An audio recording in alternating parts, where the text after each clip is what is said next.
There are places where a military uniform belongs naturally: a promotion ceremony, a memorial, a change of command. A wedding is more complicated, especially when the bride has specifically asked you not to wear it. My younger half-sister, Elena Hayes, called me 3 weeks before her wedding. "Elena, promise me something."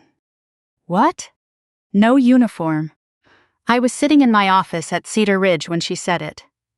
Outside my window, 2 veterans were repairing a fence that did not need repairing because apparently retirement had not taught either of them how to sit still. "Why?" Lily hesitated. "Because Grant's family is particular. About military uniforms? About attention. And you think my uniform would attract attention?" "You know what happens when people recognize you." I understood. After everything connected to Atlas, Room 6 and the hearings, my face had appeared on television, often enough that strangers sometimes recognized me. "I can wear civilian clothes." "Thank you. But that isn't what you're actually worried about." Silence.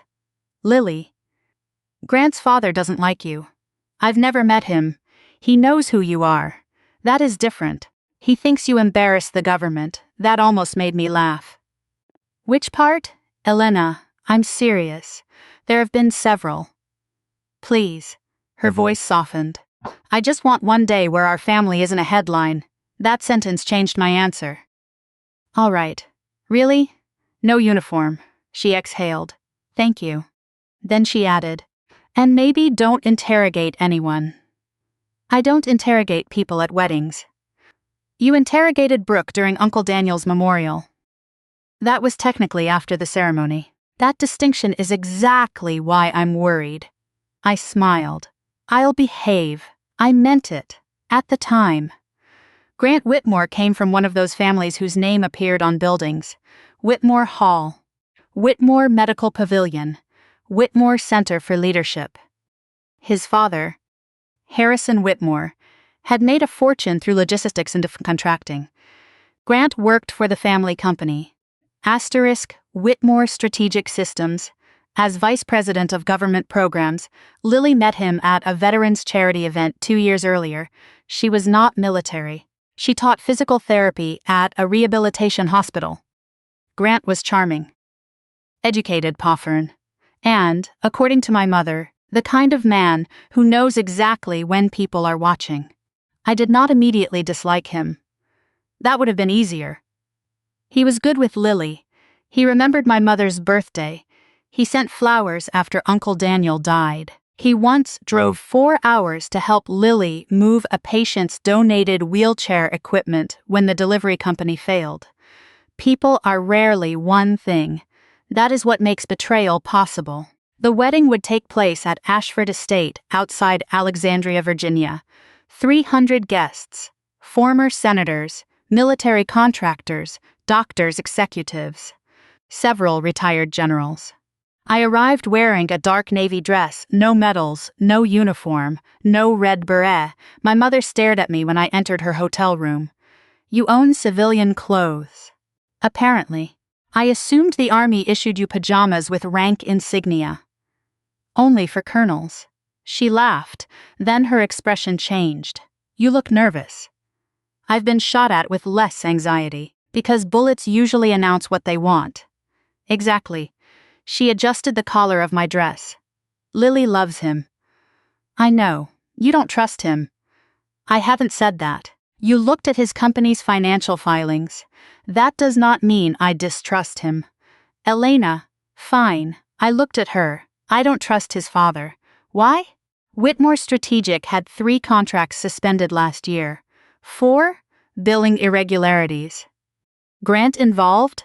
"His division." My mother sighed. "You promised not to interrogate anyone." "I am not interrogating. You researched the groom." I Googled responsibly. She gave me a look. I stopped smiling. "There is something else." "What?" "Grant asked Lily to sign a financial authorization last month." "What kind?" She didn't explain. "And you didn't ask." She told me it was wedding paperwork. Wedding paperwork does not usually require financial authorization. "You see why she asked you not to interrogate?" I picked up my handbag. I'm going to the wedding, Elena. Yes? Try being her sister before you become her colonel. That would prove harder than either of us expected. The first insult was small. Most important betrayals begin that way. My place card was not with the family. I found it at table 28. Behind a decorative partition, beside the wedding photographer, musicians and catering coordinator, the staff table. My mother was assigned to table 1 with the bride. I looked at my card again. Elena Hayes. No title. Fine. I did not need one. A young wedding planner noticed me standing there. Oh, Colonel Hayes? Elena is fine. Her eyes widened. I'm so sorry. I think this is wrong. It's a chair. I'll survive. No, your family. Before she could move the card, a woman spoke behind us. It isn't wrong. I turned. Grant's mother, Victoria Whitmore, elegant, silver blonde hair, pearls, the expression of someone who had spent decades being obeyed without raising her voice. Mrs. Whitmore, Colonel, Elena. She smiled. Of course. She looked toward the seating chart. Grant thought this arrangement might be more comfortable. For whom? Some of our guests have strong feelings about the recent intelligence scandals. I wasn't charged with anything. I know. Then why would sitting beside the photographer help? Her smile tightened. This is Lily's day, yes. And Grant does not want political conversations dominating dinner. Neither do I. Excellent. She walked away. The planner looked horrified. I can change it.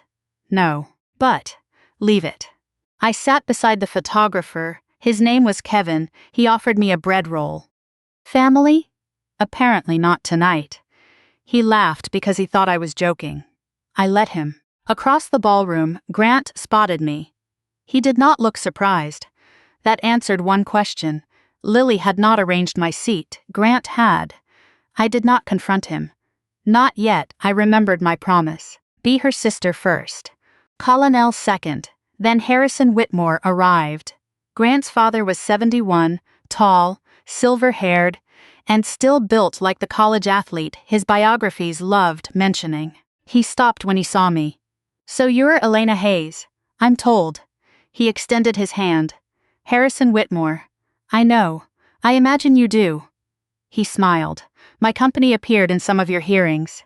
Only documents. I never investigated Whitmore Strategic. Good. He looked at my dress. I expected a chest full of medals. Lily requested civilian clothes. Smart girl. I studied him. Why? Military people sometimes forget there are rooms where rank doesn't matter. I agree. That answer disappointed him. He had expected defensiveness. You know Grant served? He asked. 4 years. Navy logistics. I know. Real work. I smiled. What does fake work look like? He laughed. I like you. I'm beginning to worry about your judgment. He leaned slightly closer. My son tells me you spent most of your career behind secured doors. Some of it. Intelligence? I don't discuss classified assignments. Of course. He lifted his drink. Desk soldier. The phrase was deliberate. Not aggressive enough to create a scene, just disrespectful enough to see whether I reacted. I did not. I've had worse desks. Harrison laughed and walked away. Kevin the photographer stared at me. He just called you a desk soldier. He did. Are you going to do anything? Yes. What? Eat this bread. He stared at me for a second, then handed me another roll. I was halfway through it when Lily approached. Her wedding gown made her look younger than 31. For a moment, everything else disappeared. You came. I said I would. She hugged me, then saw the table. Her face changed. What are you doing back here? Enjoying excellent bread. Elena. Apparently I'm staff. Her eyes moved toward Grant. He did this? Does it matter today? Yes. No, I touched her arm. You are getting married in 40 minutes. You do not need this. I told him you were family. I know. I'm moving you. No. Why? Because then everyone will watch us move a chair. She looked furious. At my wedding. Yes. This is humiliating. Only if I'm embarrassed. Are you? No. That was mostly true. Lily stared at me. I'm sorry. Stop. But, go marry the man you love. Her expression softened. She hugged me again. Over her shoulder, I saw Grant watching. This time, he looked nervous. Grant's best man was named Noah Briggs. Not my attorney Noah Bennett. Different Noah. Former Army Sergeant First Class. 42. Broad shoulders. Close cropped hair. A limp in his left leg. I noticed the limp before I noticed him staring at me. The ceremony had ended. Guests were moving toward the ballroom when he approached. Mom. Elena. He looked at my face, then my left shoulder. Specifically, the small scar visible above the dress. His expression changed. Where did you get that? Excuse me. The scar. That is an unusual wedding question. Sorry. He looked away, then back. Were you ever in northern Syria? I became still. What year? 2016. Why? His face lost color, he whispered. Raven 6? I did not answer immediately, his eyes filled. Oh my God. What unit? Third recovery element. My memory moved, decalled concrete. A convoy trapped north of a damaged bridge, a medic screaming for air support that never came, a young sergeant carrying an injured translator on his back. Briggs? He nodded. You remember me. You were 20 pounds lighter. I was bleeding a lot. That explains some of it. He laughed once. Then his eyes became wet again. You came back. So did you. No. He shook his head. You came back after extraction. I remembered. Our first helicopter could carry only 8. There were 11 survivors. I boarded the first aircraft because command ordered me to carry intelligence materials. Then I got off. I gave my seat to a wounded communications specialist. The helicopter left. We waited 53 minutes for the second extraction while hostile vehicles approached from the east. Noah Briggs had been one of the 3 who waited with me. I never knew your name, he said. You weren't supposed to. They told us Raven 6 was probably a man. That must have been disappointing. He laughed, then his expression shifted when he saw Grant approaching. You know Elena? Grant asked. Noah stared at him. You don't? Grant smiled uncertainly. She's Lily's sister. No. Noah looked at me, then back at Grant. That's not what I mean. Harrison Whitmore joined us. What's going on? Noah stood straighter. Without thinking, he brought his heels together. Then, he saluted me. Right there in the middle of the wedding reception. I almost closed my eyes. Every nearby conversation stopped. Sergeant, I said softly. Don't. But it was too late. 2 other former soldiers noticed. One recognized Noah, another recognized me. Within seconds, a retired major general at table 4 stood, then a former combat medic, then another veteran. Not everyone saluted. Some simply stood. Grant looked around the room. What the hell is happening? Noah lowered his hand. You called her a desk officer? Harrison's face changed. I made a joke. Noah looked at him. She carried me out of a kill zone after command had written our position off. The ballroom went silent. I hated every second. Not because I was ashamed, because Lily was watching from the center of her wedding reception. This was exactly what she had wanted to avoid. I faced Noah. That mission involved more than one person. Yes, Mom, and this is not the place. No, Mom. Harrison recovered first. Very moving. His voice carried across the room. But military mythology is not relevant to a wedding. I looked toward Lily. She looked hurt. Not angry with me. Afraid. Grant took her hand. Dad's right. Let's just move on. Then Noah said, I can't. Grant turned. What? Noah's expression changed completely. The grateful veteran disappeared. Something else replaced him. Fear. I can't stand beside you while you marry her. Every person in the room froze. Lily pulled her hand away from Grant. Noah. Grant's voice dropped. Not here. Noah looked at him. You said it was resolved. It is. What is resolved? Lily's voice was barely audible. Noah closed his eyes. Grant stepped toward him. Walk away. No. Best man or not, this is none of your business. It became my business when you used my company login. I looked at Grant. What login? Lily looked between them. Grant? Harrison intervened. This conversation is finished. Noah shook his head. No, sir. He looked at me. Colonel Hayes, Whitmore Strategic submitted equipment certifications under my veteran-owned subcontractor credentials. My stomach tightened. What equipment? Medical evacuation communications units. Destination? He hesitated. Cedar Ridge. Now I understood why Grant had been nervous before the ceremony. My sister's wedding and my family's veterans' property were connected. Again. We moved the conversation into the estate library. Lily, Grant Harrison, Victoria, Noah Briggs, my mother, me, and Grant's attorney, who appeared as if he had been waiting somewhere nearby for exactly this disaster. Noah placed his phone on the table. I own Briggs Tactical Logistics. Grant looked exhausted. We know. We subcontract shipping for Whitmore Strategic. Harrison folded his arms. Get to the point. Noah looked at Lily. I'm sorry. For what? Your fiancés used a company to certify delivery of 32 military medical communication units. What does that have to do with me? Noah swallowed. The receiving organization was the Hayes Recovery Network. I looked at him. There is no organization by that name. I know that now. Grant said. It was a proposed subsidiary.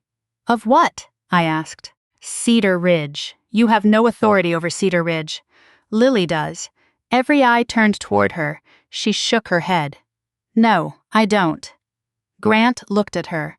You signed the partnership authorization. Her face changed. The wedding insurance paperwork, my mother whispered. Oh, Lily. Grant moved toward her. It was not wedding insurance. You told me. I said it was part of our financial planning package. You said it protected us if vendors defaulted. It does several things. I stepped between them. Show me the document. Grant's attorney spoke. That document is privileged. It has my sister's signature. Colonel. Elena, Lily said. Her hands were shaking. Let me see it. Grant looked at her. You trust me. I did 5 minutes ago. He said nothing. Noah opened a saved copy. Lily's electronic signature appeared at the bottom. The agreement named her as an authorized representative of the * Hayes Family Military Outreach Initiative, a non-existent entity, but one whose name made it appear connected to Cedar Ridge. The document allowed Whitmore Strategic to receive and redistribute military medical equipment under a veteran care pilot program. What happened to the units? I asked. Noah answered. They never reached Cedar Ridge. Where did they go? 3 overseas buyers. Harrison spoke immediately. This is absurd. Noah opened shipping records. Turkey, Romania, United Arab Emirates. Grant looked at his father. You said they were re-export authorized. Harrison's face hardened. They were. Under whose approval? I asked. That is proprietary. No. That is the part investigators will care about most. Grant's attorney stood. This conversation needs to stop. Lily looked at Grant. You used my name. It was temporary. You lied about what I signed. I was going to explain after the wedding. My sister laughed, a small broken sound. After? Lily. You let me stand in front of 300 people and marry you before explaining that you used my family's name on military contracts? We aren't legally married yet. The room became silent. Lily stared at him. What? Grant realized what he had said. The officiant had performed the ceremony, but the marriage license had not yet been signed. It was waiting in the bridal suite. Grant had remembered that before remembering her feelings. That told her everything. She removed her wedding ring. He stared at it. Don't. You just told me we aren't legally married. I didn't mean. Yes, you did. She placed the ring on the table. Congratulations. Lily, you found your loophole. Harrison stepped forward. You are overreacting. I turned toward him. He stopped. Not because I threatened him, because something in my face told him not to continue. Lily, however, did. You put me at a table with family. She pointed toward me. You put my sister behind a wall with the staff. Grant's expression crumbled. That was Dad. Harrison looked at him. Grant continued. He said if Elena sat with the family, people would ask about Cedar Ridge. His father's eyes became cold. You idiot. There are moments when a family discovers the person everyone thought was in control is not the person they should fear. Grant had betrayed Lily, but Harrison had built the situation that made the betrayal useful. I looked at him. You knew the equipment never went to Cedar Ridge. He smiled faintly. You're making accusations without evidence. Noah tapped his phone. I have the manifests. You signed confidentiality agreements. They do not protect fraud. Harrison looked at me. You think a few shipping records destroy a 40-year company? No. I picked up Lily's authorization. This does. He smiled. She signed it. Yes, that makes her responsible too. Lily's face went white. That was the trap. Grant had not only used her name. He had made her the civilian authorization point. If the fraud was exposed, Lily could appear complicit. Harrison expected that fear to silence us. I had seen that method before. Kane used secrets. Ward used classifications. Harrison Whitmore used family. Different weapon. Same principle. Give the innocent person enough exposure that telling the truth hurts them too. I looked at Lily. Did you know what you signed? No. Can you prove Grant misrepresented it? She started crying. No. Harrison smiled, then my mother spoke. Yes, she can. We all looked at her. Margaret reached into her handbag and removed a small digital recorder.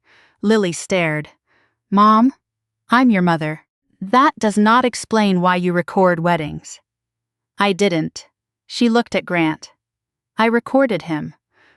My mother had arrived at Ashford Estate 3 hours before me. She had gone looking for Lily. Instead, she heard Grant and Harrison arguing in the study. Spawn. Margaret spent decades in intelligence. Old habits apparently survive retirement better than knees do. She activated her phone recorder before entering. The audio was clear. Grant's voice. I'm not using Lily as the certifying party anymore. Harrison. It has already been submitted. She doesn't know what the authorization actually does. She signed it. Because I told her it was part of the wedding financial package. Then perhaps you should have chosen a smarter wife. My sister covered her mouth. Grant closed his eyes. The recording continued. Elena will notice. Harrison laughed. Your future sister-in-law is a ceremonial colonel who thinks every locked door hides a conspiracy. You haven't met her. I've met 1,000 officers like her. No. You haven't. There was fear in Grant's voice. Harrison continued. Keep Hayes at the back table. Keep Lily happy. After the license is signed, her liability is our leverage. The room became still. Lily looked at Grant. After the license is signed. He had no answer. My mother stopped the recording. Harrison's attorney immediately spoke. This recording may be inadmissible depending on consent requirements. My mother looked at him. I did not say I plan to prosecute him with it. What do you plan to do? Let my daughter hear what she almost married. Lily stood. Grant moved toward her. Please. No. My father pushed this. You let him. I was trying to fix it. You were waiting until after I signed the marriage license. I was afraid. So was I. She wiped her eyes. I thought you were nervous about marrying me. I was. No. She shook her head. You were nervous about whether I would learn the truth first. Grant began crying. That surprised everyone, including Harrison. His son turned toward him. You said nobody would get hurt. Harrison's expression barely changed. This is business. My marriage is not business. Then why did you sign company documents using her? Grant stopped.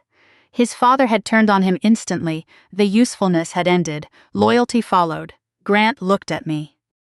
What happens now? Now? Yes. You tell investigators everything. My father will destroy me. No. I looked toward Harrison. He will try. Grant's attorney objected again. My client is not making any statements. Grant stared at him. Your dad's attorney. I represent Whitmore Strategic. Not me? No. Something inside Grant finally broke. He laughed, then looked at Lily. You were right. About what? I found my loophole. He removed his phone and placed it beside Noah's. But so did I. What? I copied the internal server before the wedding. Harrison took one step forward. You did what? Grant looked at his father. You taught me never to trust anyone completely. For the first time all day, Harrison Whitmore looked afraid. Lily could have ended the reception quietly. She did not. That surprised me. She returned to the ballroom wearing her wedding dress. Grant followed several yards behind. His tie was gone. His face looked gray. The guests were still seated. Rumors had already moved faster than any wedding planner could contain. Lily walked onto the stage. She took the microphone. Everyone, may I have your attention? The room fell silent. I remained near the back, exactly where Grant's family had placed me. Lily looked around. I planned a very different toast. A few nervous laughs. She looked toward Grant. I also plan to become Mrs. Whitmore today. Grant lowered his head. We will not be signing our marriage license. Shock moved through the room. Victoria Whitmore stood. Lily, not here. Lily looked at her. Your son used my signature on defense contract documents I was told were related to our wedding finances. Now reporters began moving. Harrison stood. This is a private family misunderstanding. Noah Briggs rose from the bridal party table. No, sir. Harrison looked at him. Noah continued. My company was used to certify shipments that did not reach their stated veteran care destination. Two men, near table 4, exchanged glances. One was a retired inspector general. The other worked in defense compliance. Harrison saw them. The room suddenly contained the wrong audience. Lily continued. I do not know whether I am legally responsible for what was signed in my name. Her voice shook. But I know I would be morally responsible if I learned the truth and hid it. She looked toward me. I had never been prouder of her. Not because she was brave enough to expose Grant. Because she was brave enough to expose herself. That is the harder form of courage. Grant asked for the microphone. Lily hesitated, then gave it to him. He faced the guests. My father ordered the Cedar Ridge certifications. Harrison shouted. Grant! Grant continued.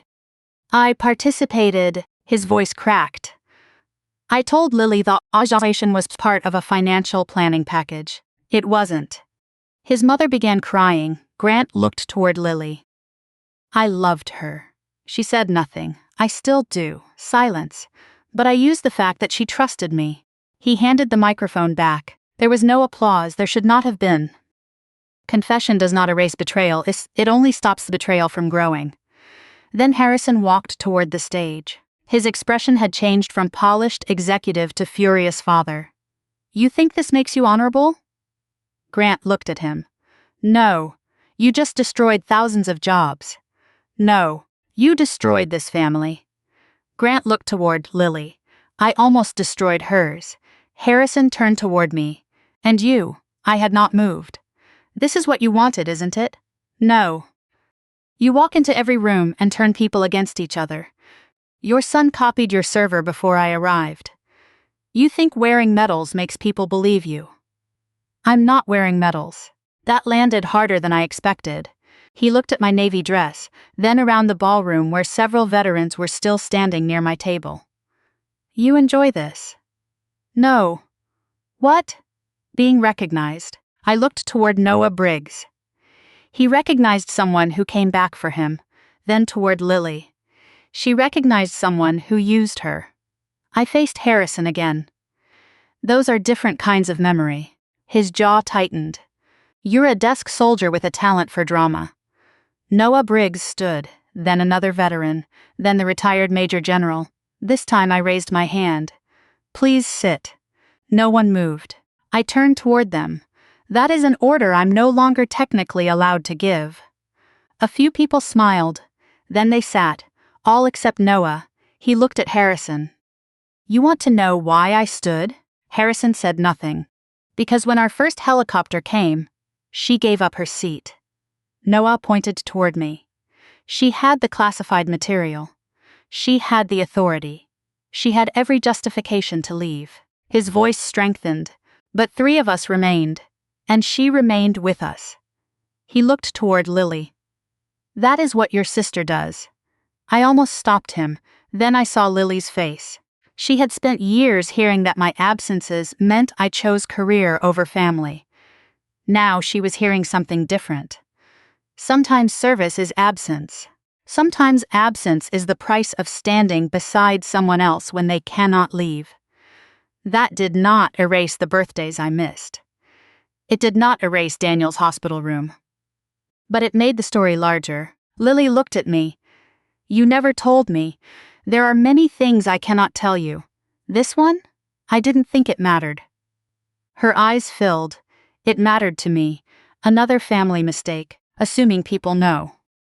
Whitmore Strategic did not collapse overnight.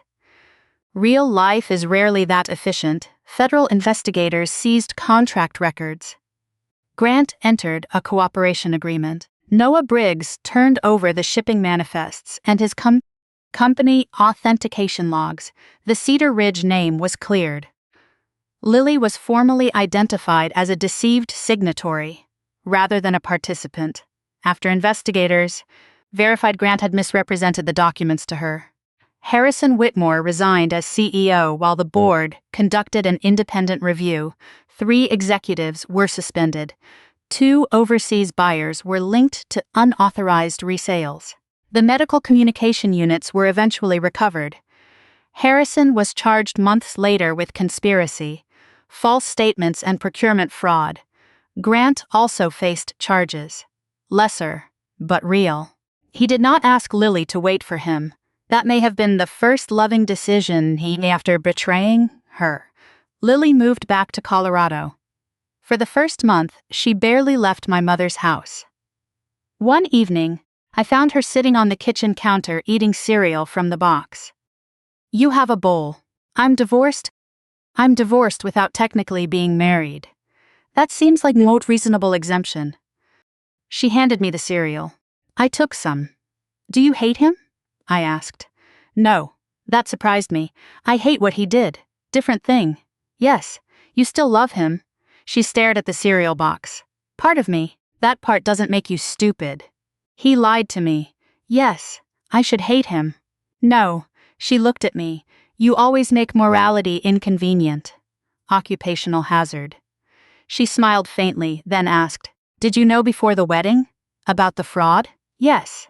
No. Did you suspect him? Yes. How much? Enough to research his company. She groaned. I knew it. What? You did investigate the groom. Quietly. You promised. I promised not to interrogate anyone. That is the most Elena answer possible.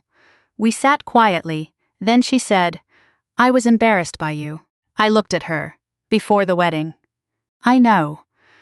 I asked you not to wear your uniform because I thought Grant's family would think we were dramatic. That is fair. No. She shook her head. I wanted them to think I belonged with them. There's nothing wrong with wanting your new family to like you. I let them put you behind a wall. You didn't know. I still worried more about what they thought than where my sister was sitting. I smiled. The bread was excellent. She threw a cereal piece at me, then she began crying. I moved beside her. I'm sorry, she said. So am I. For what? Missing so much. You had a job. I had choices too. She looked at me. Would you have left the army for us? The question was impossible, so I gave her the answer that was true. I don't know. She nodded. That was enough. Family trust is not built from perfect answers. It is built from answers that are not designed to manipulate the person asking. 6 months later, Lily returned to Ashford Estate, not for another wedding. The estate had donated the cancelled reception flowers to a military caregiver fundraiser, and Lily volunteered to speak. She asked me to attend.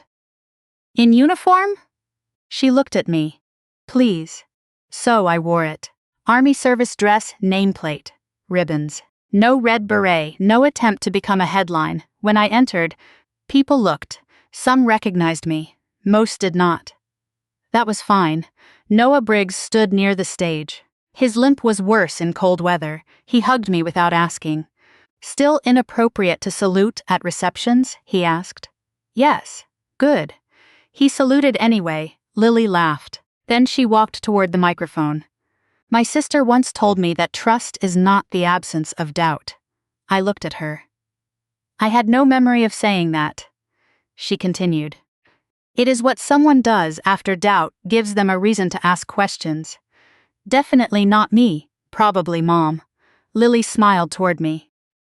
She also told me wedding bread is better at the staff table. That one was mine. People laughed. Then Lily became serious. I signed something I did not read because I trusted the person who handed it to me. She paused. That was his betrayal. But when I noticed things that did not make sense and chose not to ask because I wanted the wedding more than I wanted the answer. She looked toward the audience. That part was mine. I watched veterans. Spouses and caregivers listen. No dramatic reveal. No courtroom.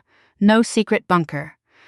Just a woman taking responsibility for the part of a painful story she actually owned. Sometimes that is harder than exposing a villain. After the event, an elderly man approached me. He wore a dark suit, no military pins, no recognition ribbons, nothing that told me who he was. You're Colonel Hayes? Yes. My name is Matthew Vale. The surname caught my attention. Vale. Catherine Vale, Reverend 7. What can I do for you? He looked toward Lily. Not here. My body tightened. Do you know Catherine Vale? His face changed. Yes. How? She is my sister. I stared at him. Where is she? That is why I came. He reached inside his coat slowly, no weapon. A photograph. 7 children stood inside a classroom. The same photograph Daniel had hidden in cabin 4. But this copy was not scratched. Every face was visible. Elena, Aaron, Claire, Anna, Elias. A dark-haired boy. And a 7th child. A girl. I had never seen her before. Who is she? Matthew looked at the photograph. My daughter. What is her name? Grace. Was she Raven 7? He shook his head. No. Then who was? Matthew pointed to me. My breath stopped. That makes no sense. It will. When? When you stop asking who room 7 was built for. What should I ask? He looked directly at me. Who it was built to hide. Who? His voice dropped. Your brother, Aaron. I stared at him. Catherine kidnapped Aaron. No. What? He went with her willingly. Why? Because Aaron remembered what everyone else forgot. What? Matthew looked toward the ballroom doors. He remembered the day you died. I did not move. I'm standing here. Yes. That photograph is from my childhood. Yes. So what are you talking about? Matthew handed me another image, a hospital room. My mother crying. My father standing beside a small bed. A 5-year-old blonde girl lay beneath a white sheet. The timestamp was 31 years earlier. The patient label read. Elena Grace Hayes. I stared at the photograph. No. Matthew's expression remained calm. Ask Margaret why your birth certificate was reissued 3 days later. My mother is my mother. I did not say she wasn't. My father was my father. I did not say he wasn't. Then who died? He looked toward the image. The first Elena Hayes. My hands went cold. I had a sister? No. Then who am I? Matthew stepped backward. That is the question room 7 was designed to make sure you never asked. Before I could stop him, he turned toward the exit. Matthew. He paused. Where is Aaron? With Catherine. Is he safe? Matthew considered the question. For now. What does she want? He looked at me one last time. For Raven 6 to remember the name she had before Elena. He walked out. I stood beneath the chandeliers wearing the uniform that carried *highs across my chest. For years, people had tried to take my rank, my reputation, my call sign, my memories. But no one had ever questioned the one thing I assumed could not be classified: my own name. I looked down at the photograph again. Elena Hayes. Deceased. And beneath the hospital timestamp, someone had written by hand, Room 7 off Warrenst. Replaced complete.